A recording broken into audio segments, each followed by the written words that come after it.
Dear Venerable Sisters and Brothers, Dhamma friends, as we discussed today, we will allocate about 1 hour for question and answers. There are written questions, so I'll start with available questions. Venerable Bhante, at the last Dhamma talk, it has been mentioned that to see only the love spots of the life until that Nibbana. By doing so, aren't we conditioning our mind to focus on likes and refusing dislikes? In a sense, it's a kind of a sorting it out and manipulation, conditioning. So, see, you have to accept that you are on precepts, meditating either samatha or vipassana. So therefore, you have to facilitate as much as with the sapaya karunu, that means conducive conditions. So if the mind is searching for all, wherever you are going to sit, it won't feel peace of mind. So you must promote all the possible, or all the conducive conditions. One thing also to keep your mind free from unwanted issues. So then only easily you can gain the mindfulness that you have lost, or the concentration. So therefore, as a meditator, specifically if you are living in a renunciated life, which is not, you are so closely related, responsible and committed for others, you can maintain your integrity only by seeing the love spots. And if you need any confirmation for that, please read Metta Sahagata Sutta in Samyutta Nikaya. It must be in the Khanda Vagga or Salayatana Vagga. There the Buddha is directly giving the recommendation, Subha Paramaham Bhikkhave Metta Cheto Vimutting Vadana. So, there may be some conditioning, but it is conducive. It is, you are promoting, you are reducing the unwanted friction. Venerable Sir, could you kindly explain the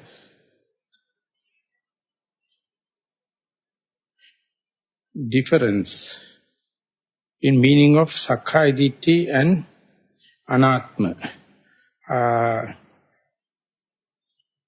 Sakkaya Ditthi means that you take this body, this Kaya means the body, Kaya means the aggregates, agglomeration, Kaya means own the body, and take this as Atta.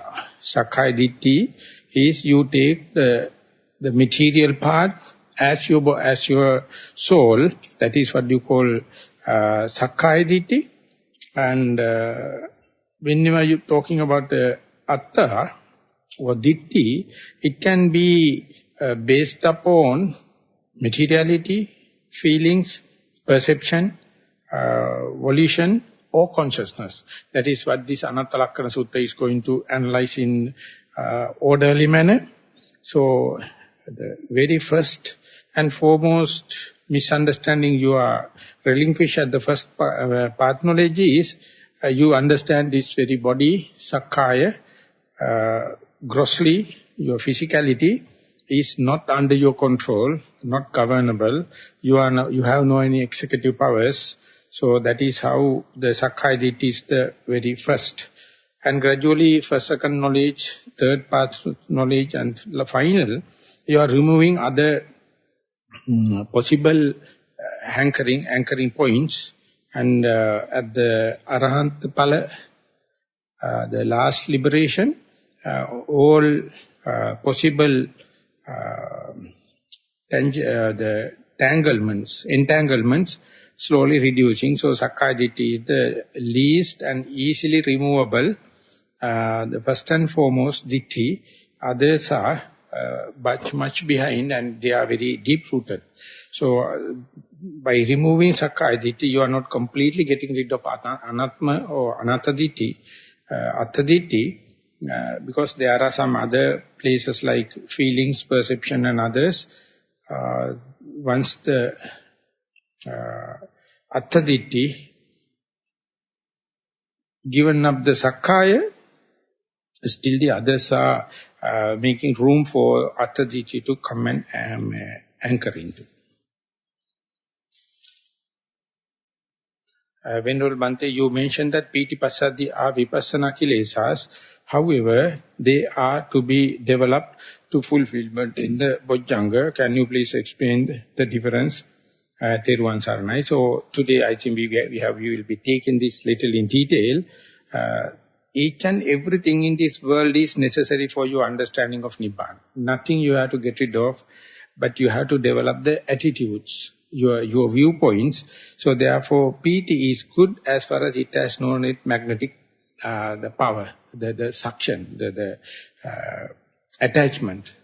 So, the PT you can use. Passaddhi, also good as far as it is not being attached. The Piti Passaddhi are considered as the beautiful the mental factors. They are the disadvantages, the attachment. The other side, the hatred and that kind of thing, they are not, they fall into the defilement side. They are disadvantages. You are developing hatred towards that. So, if you can observe the hate without hating it, that is almost Nibbana. So that is what the meditation is. You must be with hate. You must understand hate from the beginning to the middle and the end without hating it. So therefore, when the Churman was writing about 7 destructive emotions, he is writing about the anger. He starts his preface, may I not be angry with my anger ever. So that you are looking through, you are seeing through the anger. So therefore anger is very, very necessary, quite an important thing to understand Nibbana. Without anger you can't, but you have to develop the anger just like just a subject matter at your laboratory.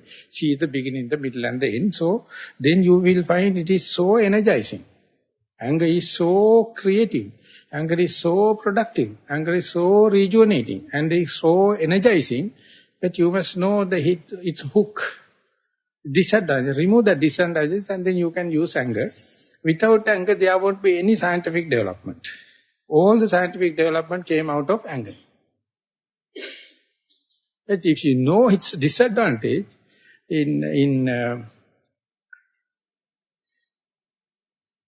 don't know when I'm going to try to read it, I have to think about another vocabulary. In Sri Lanka, we have pumpkin called pipinya. Before cooking, you have to remove its bitterness. So you have a special technique. You do it in such a way, you remove the bitterness and then it's a good, nice pumpkin. But if you know how to remove it, each and every piece you are eating, you feel the bitter taste. That is a matter of cooking. If you know how to remove it, it takes 1 or 2 minutes, and then it's a very nice vegetable. So likewise, each and everything in this world, everything is equally necessary. So therefore, the Nagarjuna, who developed the Mula Madhyama Karika, it's usually translated as Madhyama Karika, he says Nibbana is equal to Sansara.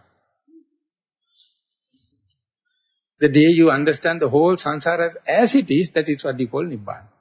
It is not getting rid of samsara. The very understanding not with attachment or detachment, take it as a subject matter. So it appears like a really revolutionary and really provoking to make such a statement, Nibbana is equal to samsara.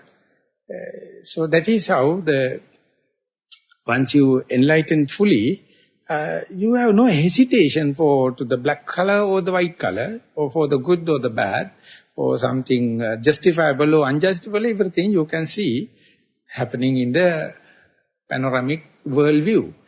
But you are not hooked up with, you are not connected with, so therefore all these mental factors, the emotional part, feeling part, are really, really necessary. But if you have to understand each and every has some kind of a disadvantageous end, so you have to deal it with mindfully. Venerable Bhante, it is always easy for me to suppress kamaraga than desa, anger. It is character of an individual person or the human nature. Please explain how the vipassana, how to vipassana with raga to see beginning, middle and end.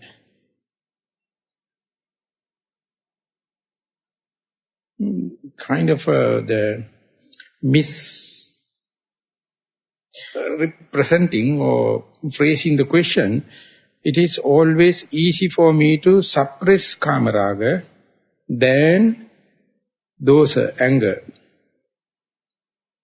Is it a character of individual person or the human nature? This is the first part of the question. Second is, please explain how vipassana with raga to see beginning, the middle and the end. So this is the, I think the discrimination is making the kamaraga is easy to suppress, but the anger is prevailing or prolonging. And how to deal with raga in the vipassana way, that you have to normally understand the normal likings and disliking. Whenever the liking arising in your mind, you can suppress it, of course, by developing the repulsivity of your bodily parts and kind of thing. But instead, if you can immediately understand, recognize the very rising of the desire, and if the mindfulness is strong enough to you to not to get rid of, not to suppress, and to let the desire to play under the light of mindfulness, sometimes you can go through the middle and see the healthy or natural cessation of the desire. That may be the very general thing in day to day. By that only you introduce, and when it comes to the very powerful potential level, only we call raga, and it is exactly the same thing. You started with the normal desire, and when you continue, slowly, this kama raga or sensuous or sexual desire also could be taken under your control, but gradually your power of mindfulness and your equanimity to see the beginning, the middle and the end must be developed in a gradual way, and your view, your yoniso manasikal, the radical reflection also, you must understand, if you wish to know raga, that desire, it must be under your very nose, otherwise the knowledge is second-hand. If you wish to get the original direct touch of the raga, you have to deal it while it is red-handed, you have to catch it. So this is not being accepted in normal religious circles. Religious circles will always try to avoid raga, so therefore you will never confronted with raga with the religious framework in your mind. So once you come up to a certain confidence, you have to consider it is as a yet another object. Raga as another object, dosa or the anger as another object, sleepiness, sloth and torpor, regret and excitement for the future as yet another object, and the doubts. So one after the other, you have to consider as raw material for your experiment, but it happened in the fourth satipatthana, that is fourth foundation of the mindfulness under the Dhammanupassana. So to go to the Dhammanupassana, you must be skillful enough. Kayanupassana, that is contemplation on the body, Vedananupassana, contemplation on the feelings, and the third, contemplation of the mind. Then only you become qualified to go into these kind of deep layers. So the both confidence as well as your strength of the power of mindfulness must be very strong, very challenging. Then only you can take it up, this kind of a ardent task. Dear Venerable Sir, in other Asian countries, people are very careful not to point their feet to the legs toward the Buddha or another respected person. However, in Sri Lanka, I have seen this custom broken many times. Is it worth preserving such rules and customs, or are they merely outdated relics from the past era or society? These are, of course, social norms and social values. If you're going to Burma, to Myanmar, it is very serious. There is no much of consideration. You will be completely blacklisted. You are humiliating if you are stretching your leg to the image of the Buddha, if you are stretching the leg to the monk, even to the cassette player which is playing a Dhamma tape, then it considers you are degrading your disrespect to the Dhamma. So therefore it has been really serious. So when I go to Chamyayekta in Burma, there were 3 Sri Lankan ladies, they were all ready. So when I go there, the Sayadaw was so busy with Buddhist cultural program, so he has no time to deal with the people individually. Instead, he asked his assistant to play a cassette. So our ladies go there and stretching the legs and listening to the cassette. So the monk who went there for the playing cassette came running and told me that what is happening, I can't understand. We are listening to the radio, stretching the legs into that side. Why don't you go and just let them know? Let them know this is wrong. Then I told, I am not in such a position. If I see, I will do. If it happened me to see, and if the situation is okay, I would do. Otherwise, it is touching with yet another person's conceit. And they will rather misunderstand. So, earlier, the yogis coming here, specifically the males, go up there and they do the same mistake. In the meditation hall, they are stretching the legs, either to the monks or to this thing. So, other monks asked me, they told, I am to the person who is doing the mistake, I am not giving the proper instructions. Then we included that into there, and once included, then onward, they are real gentlemen now. But before that, it was happening. So, Anagarika Dharmapala, he used to blackguard on the spot, telling that, what are you all are doing? Stretching the legs forward. So when the people go up there for lunchtime, there are no retreat, many are coming to meet me, and they do. I usually don't look at them. I am not going to instruct them, because for one visit and kind of thing, I do not want to hurt them. But if you go to Burma, when the mother go with the children, and keep the child in front, mother is sitting like that, and child is always putting the leg up there. And then mother is always adjusting, and again soon the chance happens, the child is putting the leg again to the either Buddha or to this thing. Mother is always putting. So a few days time, they naturally understand, and the Burmese person, you can really understand, this spot is very black. They are always sitting like this. This area you can, because just like a very serious meditator, because their normal day-to-day life, they sit on the ground, and always sitting like that. And the chair is been known as kala time. Time is sitting. The kala time means imported kind of sitting. Because in their culture, no chairs. Even in the exam, the person has to sit down on the ground and writing on the desk. Even the monks, when they are taking the meal, they have to sit down. There's a circular table upon which food items are being kept. So therefore, the chair is being recognized as something important from outside. Even in the Sri Lanka, putu is not a Sri Lankan term. It is brought from the different country, because our asana was sitting on the ground. So now, everyone developed. We have Indian kind of toilets and the Western kind of toilets. Indian time is squatting and down. And the Western kind of is always high. So Western people say Asiatic people have double joints. And Asiatic people say Western people don't have enough the stretching power. So always they come, they search for chairs. The best thing is that when the bat going to its girlfriend, can't ask for a chair. I'm asking bat. Yeah. The flying figure, this thing, when go to the girlfriend, never ask for a chair. It has to hang.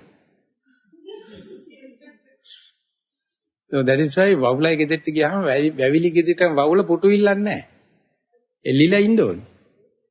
So when you come to the monastery also, you have to sit wherever you have. So what happens is, naturally the legs are going forward. So as far as it is not aiming at, as far as it is not accusing directly, we can take it as a joke. But if someone is doing, then you have to very carefully enlighten the person. This is not done because other person get hurt, specifically in Burma. I have not seen, and I have a book, Do's and Don'ts in Myanmar. And they have put a cartoon telling, when you go to, don't put your legs towards the shrine or towards the senior monks. It considered as a crime. The second thing is touching of the head. Also considered as it's a capital punishment. No one can touch others' head. But in Sri Lanka, we pat them and usually touch the head kind of, but that is not done.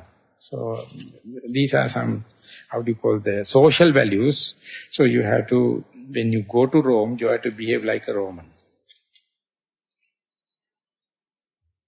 Venerable Bhante, in the Dhamma talk, it was mentioned that the Lord Buddha had declared 4 types of mindfulness meditation. Sabbata Pubbangama,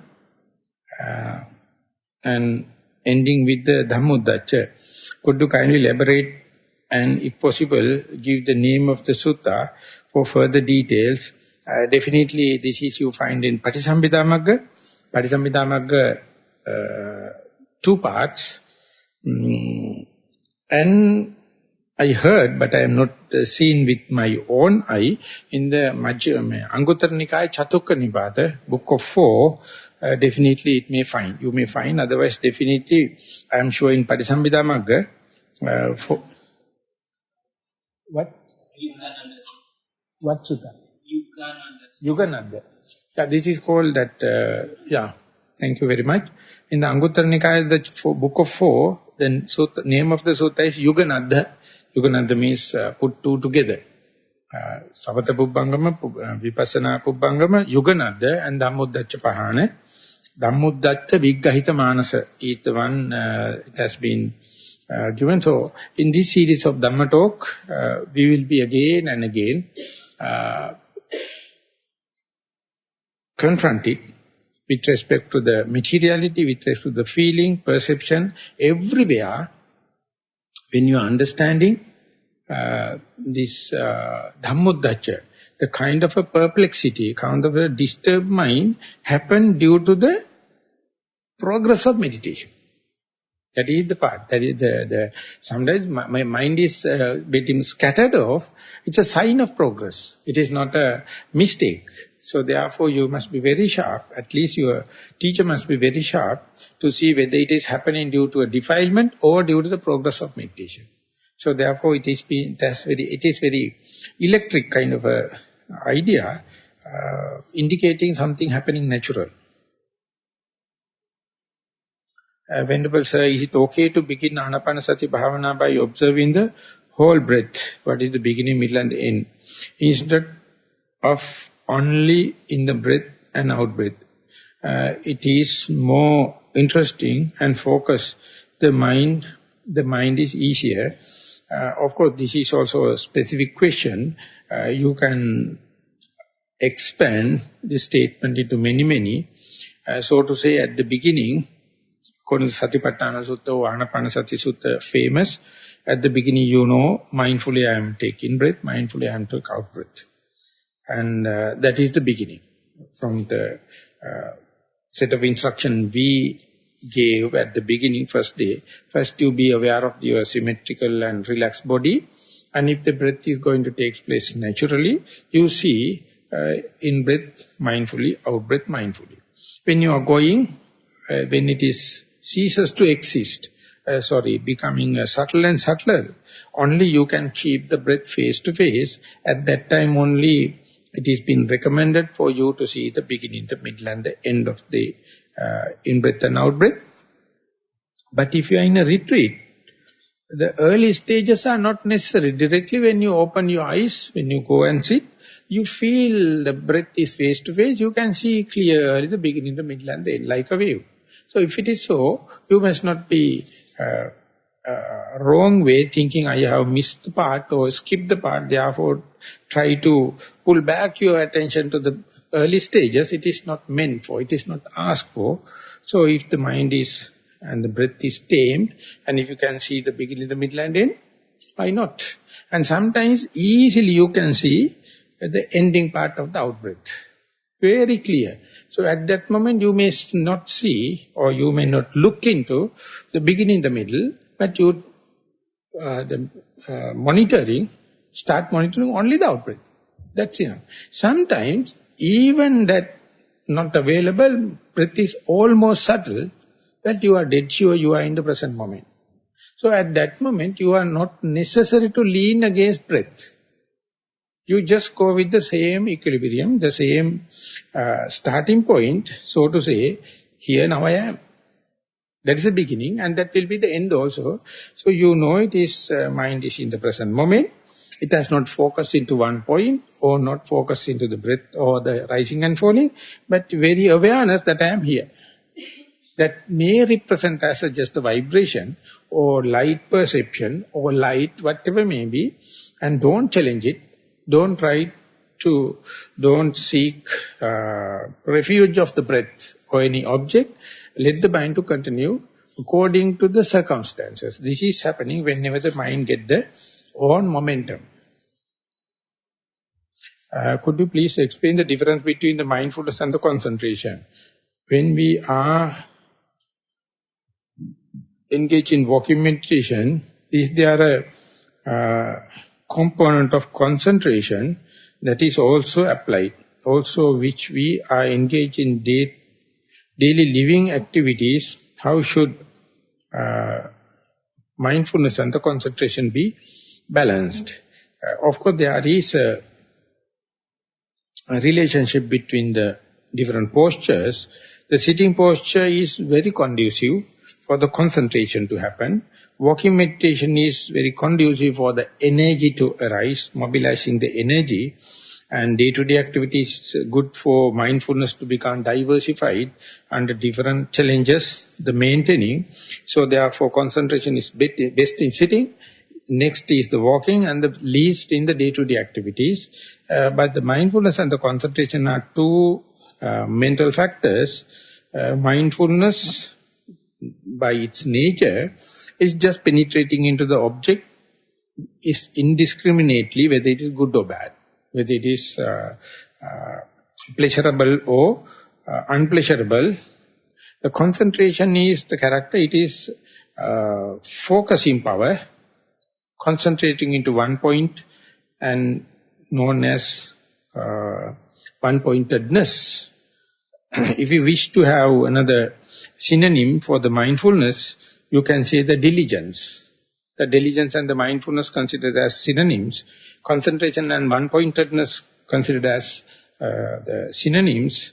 As if you put a lens to the sunlight, the rays become concentrated to one place, whereby you can burn a piece of paper. That is the power of concentration. And mindfulness is the diligence, the vigilance, the openness to the presence to the present moment.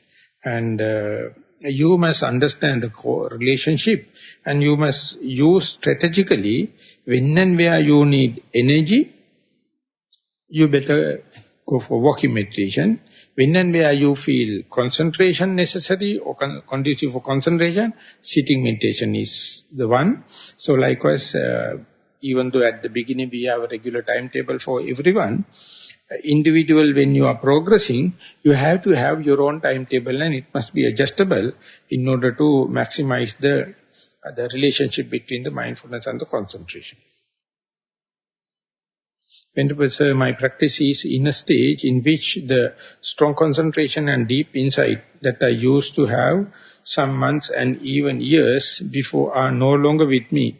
meditation again seems to be a battlefield that it used to be when I began to practice some years ago. Is that something usual in the yogi's process? So that is why it has been always mentioned. You must always try to develop the beginner's mind. Never assume what you have experienced before.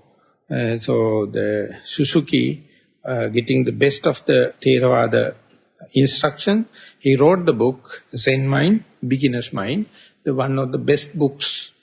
Even the Theravada people go and read it, and he explained the humble nature and surrendering nature, so that it says, always start with the beginning. Don't assume that you achieve this and that. That means you have the permanent notion instead of impermanent notion. So if you are developing it, it is definitely coming out of conceit.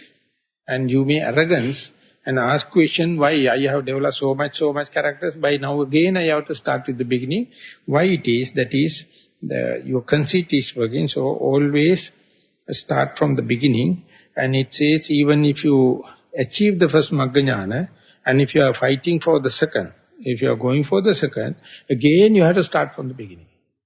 Same thing when it is going in the same rotation, the momentum starts, the familiarity starts, the seasoning happens.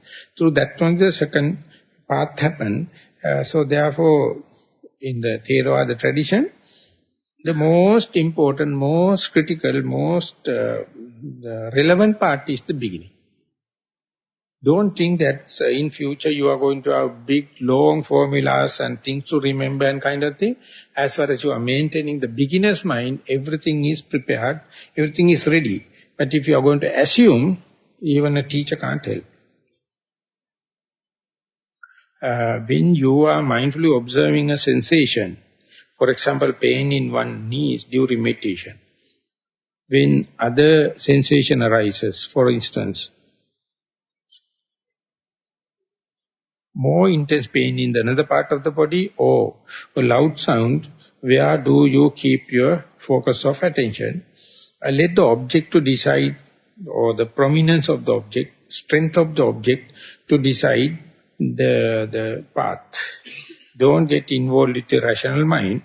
Whatever may be the strong object, it will pull your mind, it will take the attention. So according to that only you have to follow the mindfulness, but there is no set rules, there are no set formulas where to focus the mind. It is decided by the strength of the object, and don't try to fight with or question it, and your matter, let the mind to select, and then your task is to follow the same with the mindfulness. Dear Venerable Bhante, what is the basic standard? If the number of hours per day or the long term, what the serious meditation must develop to their meditation to master good progress. So the best is to have 24 hours per day. Simple. If you need any kind of defilements, you can accordingly allocate the number of hours. 1 hour for defilement, 2 hours for defilement, 3 hours for defilements. Because where you are not away from the mindfulness is utterly defiled. It is utterly full of the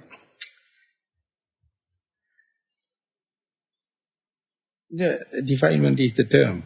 Happens. So, but the thing is, our mind needs certain amount of defilements to run the game. Just like we are making a swine in a cemented floor, they feel sick. They have to go to the outside and work with the dirty soil to get rid of their anemia. So otherwise you can't keep the swine, the pigs inside the very clean places. They develop kind of anemia.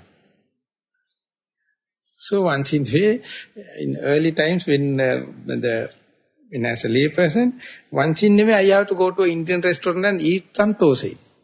Without that my balance won't come. 2-3 days purging and the word bad stomach and everything happened, I don't know it's so. So the mind is being seasoned for 1001 years with so much of dirty, so much of defilement, so you can't go directly to the pure state. And if it is so, it is completely changed. It must be slowly, slowly, slowly. And you must see the replacement from dirty part will be slowly, slowly replacing with the better part. Otherwise difficult. So therefore, you have to balance, but the best is 24 hours per day. When there is a strong need, do you think that it is indivisible for junior monastics to help with the establishing monasteries? I didn't get the question. When there is a strong need, do you think that it is advisable for junior monastics to help with establishing monasteries?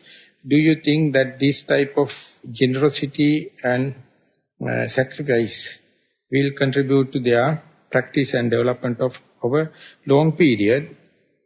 It is like what is the best age to have a baby? If you are, what is the age you can go to the very young age? Soon after you come into the adult age, you can have a baby. And now they are reported at the age of 9, they had. So mother and the grandmother both are sucking milk.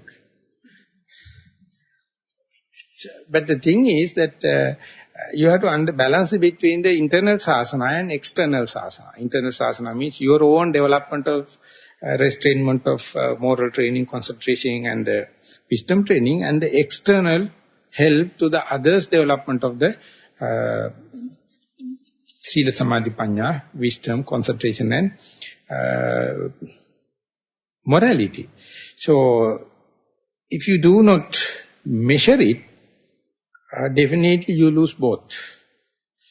So therefore, the Buddha, he says, for me also I am now again telling, mindfulness and mind your own business. So simple.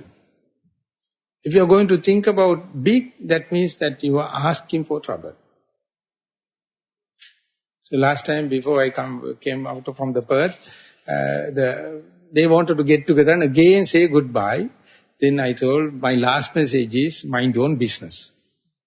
I am to go. Soon after I go and sit in the car, that old lady Sudhu Achi came and she also wanted to have another goodbye. Everyone get together. Then I was asking Bhante before going any last message.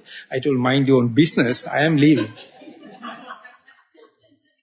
So these things also, it disguises as generosity and sacrifice. If I want to vehemently criticize this, I would say this is what you call vested interest. Being you are not qualified, you are putting into investing on the others' benefits, that you are messing up everything. So that is the worst thing, what you call missionary work. They take care about the others and they have the vested interest, they do any dirty thing. So when they're writing the book on the Western philosophy, Bertrand Russell, that he explained the worst thing happen in the West on this vested interest. And when I see in Buddhism, exactly the same. Those are most unqualified going to help others, and they are becoming escapism, and they are losing their own development as well as representing completely wrong thing what the Buddha has mentioned. So they misrepresent the loving kindness, misrepresent the compassion, misrepresent the generosity. If you have any, maturity or fear or moved by the samsaric, the agony, you will go more and more to refine yourself rather than do the society at large. That does not indicate you have to forget about. Very clearly, Pandita Sayadaw, he told that before your substantial amount of development, if you are going to help others, he says it is called opportunism, opportunist, without qualified. Once, if you have certain amount of confidence and this thing, people, those who have ordained, has to take care. When we are asking for the robe, we have to recite, we have to by heart the phrase, Sabba dukkha Nissarana nibbana satchikaranathaya imam kāsāvan dattva pabbājetamam bante. In order to get rid of all the sansaric suffering, please give me this robe and make me a ordained person. So always remember that very starting phrase, it is you have not taken for the enlightenment of the others. You have taken for yourself. And when it is happening, your silent sermon is better than other missionary work. So therefore, I may not be representing the best example for that, but I am so generous, so grateful to Venerable Jnanarama as well as Naru Pandita in Burma. They are the real characters I see, minding their own business. And not only that, strongly passing this message in a silent form, in a way of behavior. Never, no any other pinkamer, no any other religious work, totally, whole year, only teaching the yogis. Never promote other thing also. But they are big figures in the normal, traditional Buddhist fields also, but the representation, very, very rare.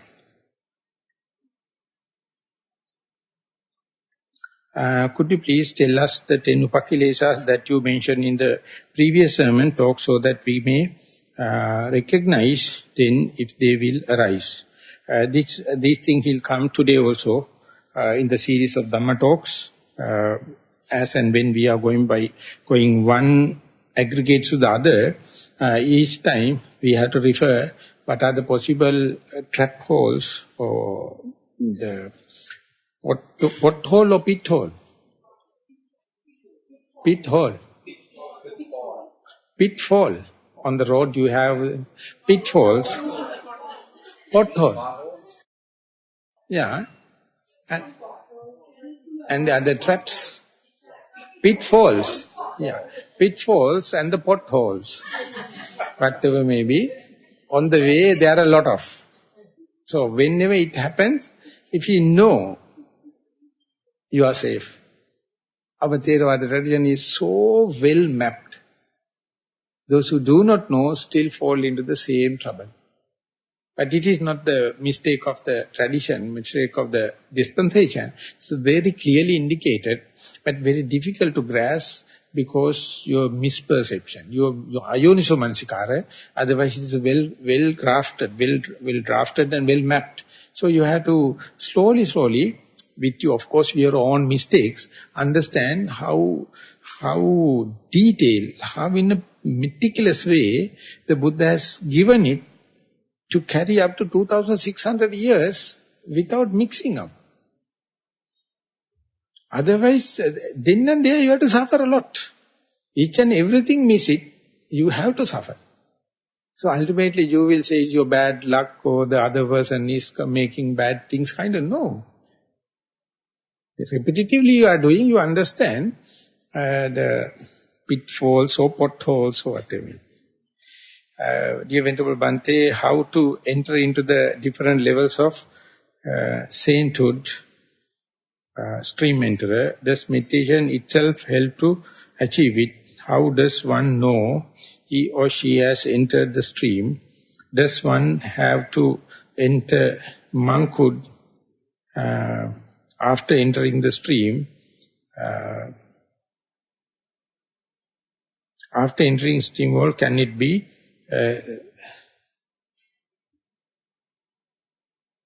reversed? So these are very basic doubts, basically unclear points. So in a retreat like that, we feel this is the best we can do to go into that. So therefore, does meditation itself help to achieve it? Is a kind of a developing a doubt upon one's own meditation. So they are unwanted doubts in a sutta. Venerable Sariputta has mentioned, you are proliferating your thoughts which is not suitable for this time. You must be mindful on the object rather than thinking, is this meditation really lead to the sainthood, or is there any other things to complete like that? It is, you are undermining the beauty of the present moment. So even if you understand the beauty of the present moment, leave it aside all these stages, you are living. That's it. Don't think anything more than that. Don't cheat, don't hide yourself, don't escape yourself from the present moment. Keep the mind in the present moment, whether you are in the first level or second level or third level or fourth level. It is a matter of, for the people, those who are not meditating. For the people, those who are meditating, mind your own business, be mindful. So then these things are not happening, but I can't give a complete one by one, answering. So there are so preliminary problems, but I can answer the second question. Does meditation itself help to achieve it? That is why we are here. So we try to maximize your mindfulness as much as possible, and don't entertain this kind of thing, and they are undermining the beauty of the present moment, the beauty of the meditation and the beauty of the mindfulness. So though there is no second person to disturb you, unless otherwise is unwanted doubting. Does too much bliss and radiance take you away from the vipassana? Anything away, too much is too much. Not only the bliss or radiance, anything, you have to find the balance. Into samatha, and I want to end samsara, not to go to better world. So, I am repeating again, does too much bliss and radiance take you away from the vipassana? Into samatha. And I want to end samsara, not to go to better worlds. So, sorry for my ignorance, much merit. And this is a kind of a Dhammuddacca. When you are practicing, whenever the good symptoms are arising, the same very result can be a food for doubting, for mental imbalance. So therefore, this kind of thing happen. Whenever the bliss and radiance happen, whether I will be pulled away from the vipassana and put into samatha. That is not the case. Both the samatha and vipassana, you have to undergo all the mental states, mental factors. When and whenever it happens, if you can recognize as and when it is arising, whether it's a bliss and radiance or any agony or the torturing, all do the same task. So therefore, don't worry that the bliss and radiance will be a negative for vipassana, but positive for samatha. And that is very difficult to draw a line that. So if the bliss and radiance is increasing your mindfulness, there you are. That is the only thing you have to take care of. Venerable Bhante, is one aware when one enters the stream? Is it correct that the ego is the last to go? Grateful thanks for your guidance. Even the achieving the full enlightenment, for the later canonical explanation, it is 4 stages. Each stage, there's a kind of a repetition happens. So, ego, as a sakkaya ditthi, it is cut off at the stream enterer, but it remains the balance for the higher stages. So therefore, it is not happening in a one shot overnight. In this thing, it is happening slowly, in a gradual manner, like a wear and tear of your defilements. So theoretically, they have put into stratification, but when in the practice, if you feel your defilements are weaning off, wear and tear is happening, that's all you have to see, rather than understanding or stratification, this and that. That is definitely pull the mind away from the mindfulness. So it is leading more toward the conceit, the comparison, and very difficult to make a precise comparison, unless otherwise you consult the Buddha.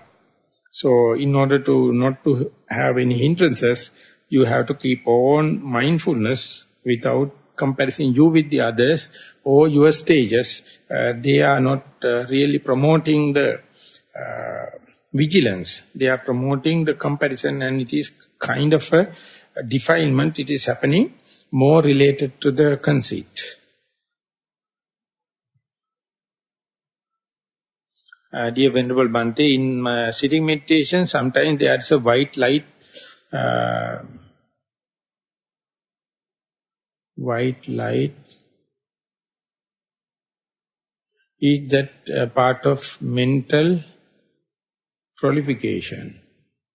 Is that they are sure? Is that the same as nimitta? In sitting meditation, sometimes there is a white light.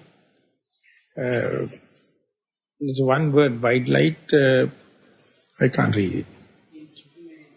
First sight I get the idea, but later it can... But the light and the proliferation won't match. So the question goes, sitting meditation, sometimes there's a white light, not proliferation. Projection or something like that. You mean projection. Is that the part of mental proliferation? Is that the same as nimitta? Whatever it may be, safe thing is let it happen again and again. Then there is no much of a rush to make a decision.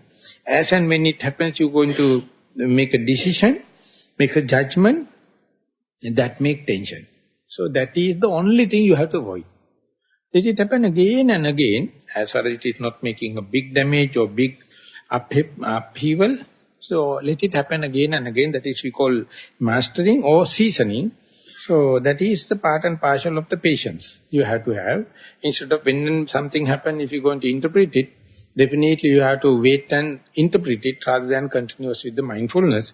So don't let the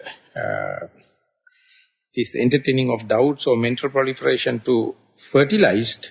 You keep on, this is happening, then you may raise the question in a more steady manner, rather than with each and every event. So be patient, continue, appear to be good experience.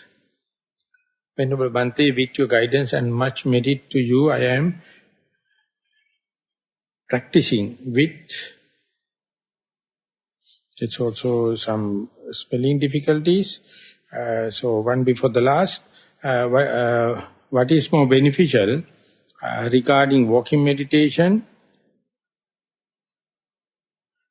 mindful of the sensation and swing of your feet, or Maha method of instructions, 20 walking fast, 20 minutes lifting, pushing and placing, 20 minutes lifting, pushing, touching, pressing. Thank you, Bhante. I know definitely the Mahasi instruction, there is no such instructions. Because I have translated the whole Mahasi books into Sinhala, so I am one of the masters. So therefore, this is not... Different teachers are giving different, according to the times, this thing. But as far as the Mahasi Sayadaw himself is concerned, in this translation there is no such thing, so therefore no comparison. What is more beneficial regarding walking meditation, mindful of the sensation and swing of your feet. The mindfulness, whatever it may be, if the mindfulness is increasing, all the techniques and all the formulas and all the instructions are to help promote the mindfulness. So you are the very person, know how closely and proximately you are observing the mind, the very phenomena. So that decide, not the Mahasi Sayadaw, any formula or any instructions. You have to decide according to the result you gain. The last one, with your guidance and much merit to you, I am practicing with confidence. Though I was confused before. Some sitting sessions are very happy. And I can, in this this sort of radiance for long, I am worried